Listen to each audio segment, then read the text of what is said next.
Hello, my name is Kelsey. And my name is Becky. And we are the Sorry Girls. And today we are DIYing felt letterboards.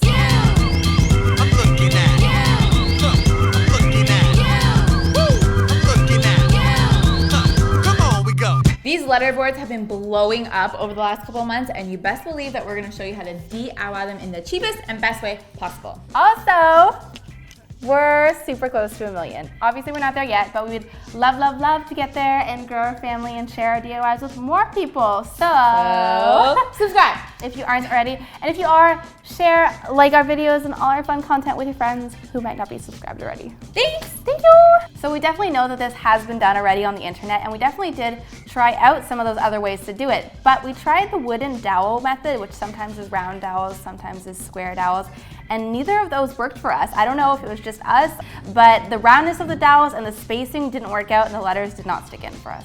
So then we thought maybe we're gonna try corrugated plastic, because if you guys know, it kind of has like tunnels on its own, and that's what you need, is like little tunnels. But unless the spacing is perfect on this corrugated cardboard and or plastic, the letters are not gonna stay in. It has to be the perfect spacing. So we figured instead of wasting more time and money, because by this point we spent a little bit of time and a little bit of money, we were like, why don't we just cut our own pieces that are gonna be the perfect size, and we can stop with this fussing around. We did this out of foam core, and this is gonna be way cheaper than buying dowels. So we picked up a simple rectangular frame at the thrift store for a couple of bucks. For the standard 3/4 inch plastic letterboard letters that you can get off Amazon for under 20 bucks, we measured a 3/16 of an inch strip on the foam core and cut this using an X-Acto knife. We repeated this about 45 times. We also cut out a spacer foam core piece, which was actually 3/32 of an inch, and we colored it blue so that we know which one is the guide. We started by inserting the guide, followed by hot gluing down one of our 3/16 inch pieces. We then removed the guide and repeated hot gluing in a 3/16 of an inch piece. So I know these numbers are really teeny, but this is just what ended up working for us. So we tested this with our letters as we went. So remember to test this with the letters that you have as you go to make sure your measurements are perfect. The way we did it had it so that our letter fit over 2 strips of the foam core.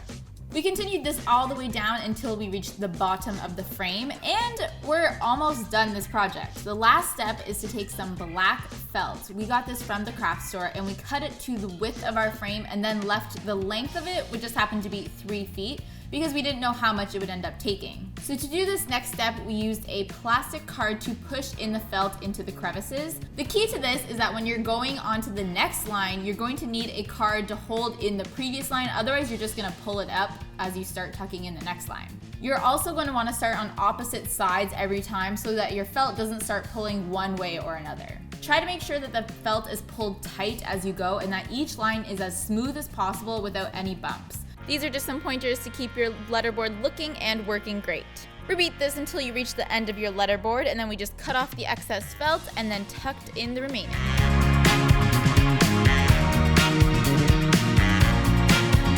I cannot believe how good these turned out. They look so cool. I can't wait to see what quotes you guys use, because there's like an infinite number of quotes, and just anything really looks super cool on these letterboards. Make sure you hashtag SorryGirlsSquad on Instagram. If you did do this DIY, we want to see your creations, and that's how we can see them and maybe even repost them. Totally. And if you guys are feeling adventurous, you can totally switch up the frame size, like do a super long frame, do a small frame, or the felt color. That could be really interesting. Anyways, guys, thank you so much for checking out this video with us. If you liked it, make sure that you like it and press that like button, and talk to us in the comments below. And if you love it, make sure you subscribe by pressing that sub button. And we'll see you next time. Bye.